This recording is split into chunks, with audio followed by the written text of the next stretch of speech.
Papandreou in Paris. After visiting Germany, where his austerity plans were praised by Angela Merkel and the European Central Bank, the Greek Prime Minister came to see Nicholas Sarkozy on Sunday for more of the same. I want to be very clear. If necessary, the member states of the Eurozone will fulfill their commitments. There can be no doubt on this. The euro is our currency. The euro implies solidarity. There can be no doubt on the expression of this solidarity.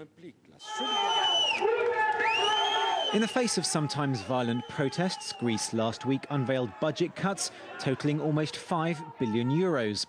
That helped it raise a similar amount from a bond sale, a brace of measures designed to trim the EU's biggest budget deficit. Economists say it should give Greece a bit of a breather. The worst is over for probably a matter of weeks rather than months in terms of market response. You know, the next test is the next bond issue. There's a lot of debt to be refinanced through April, May, and I think that's going to be still a tricky period. But we have to face it. You know, they've done or said they're going to do, which is probably the important difference, everything we could have asked. Reassured, investors pared their bets on a Greek default. It now costs a third less to insure the country's debt than it did at the peak last month, though still more than double the cost for either Ireland or Spain.